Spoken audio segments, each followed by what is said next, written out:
今天我们来讲述《杀死一只知更鸟》这本书。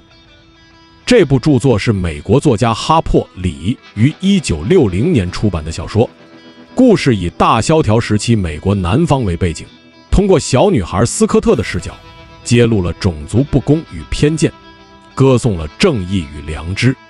该书成为世界文学经典，深刻影响了民权运动与社会观念。美国南方小镇梅科姆在1930年代的大萧条中缓慢地呼吸着，这里的街道上弥漫着尘土与偏见，空气中悬浮着某种根深蒂固的传统气息。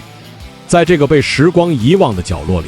律师阿蒂克斯·芬奇独自抚养着2个年幼的孩子斯科特和杰姆。斯科特是个刚上小学的女孩，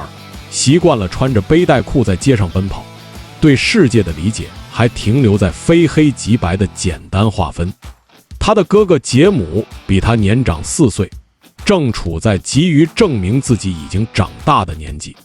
他们与父亲阿蒂克斯一起住在梅科姆镇一条安静的街道上。夏天的梅科姆总是被热浪笼罩，孩子们在户外度过漫长的假期。他们对邻居拉德利家的房子充满好奇，那栋总是紧闭门窗的屋子里住着从不外出的怪人布拉德利。镇上流传着关于他的各种可怕传说，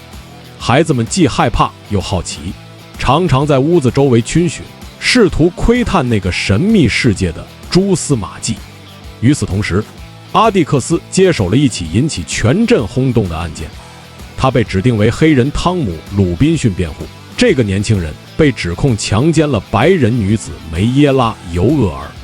在种族偏见根深蒂固的南方小镇，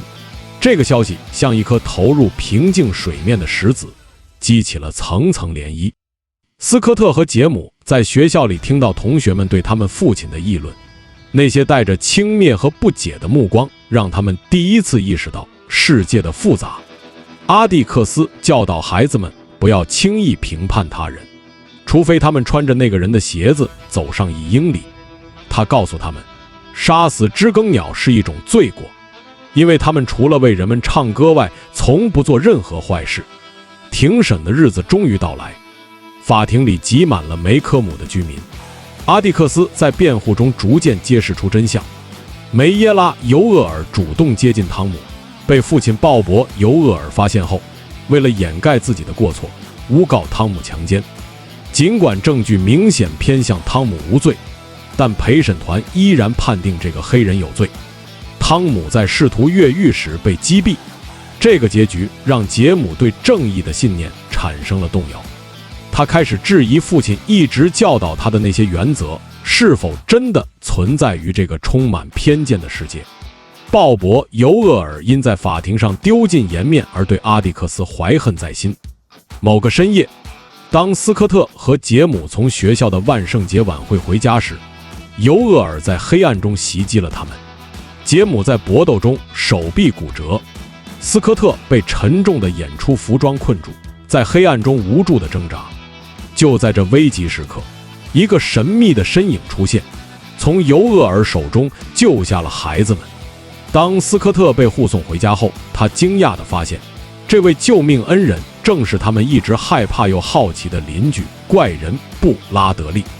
这是斯科特第一次真正见到这位传说中的邻居，他苍白而羞涩，与他想象中的怪物截然不同。警长泰特先生前来调查，发现鲍勃·尤厄尔已死在他自己的刀下。为了保护布拉德利不被公众关注所困扰，警长与阿蒂克斯达成共识，对外宣称尤厄尔是自己意外身亡。那一夜，斯科特站在布拉德利家的前廊上，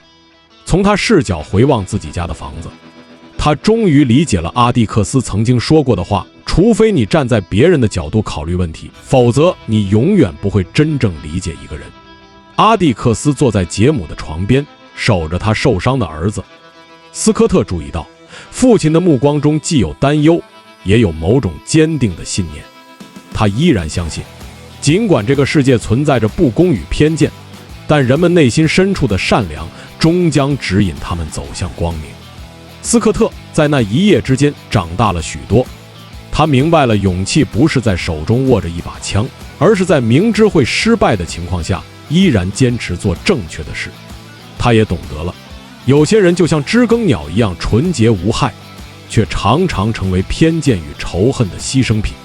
当梅科姆镇沉入梦乡，斯科特轻轻抚摸着父亲给他的那本童话书，他知道明天醒来时，这个世界不会突然变得完美，但他已经学会了如何在这个不完美的世界里保持自己的善良与正直。月光洒在拉德利家的门廊上，那里再没有出现过布的身影，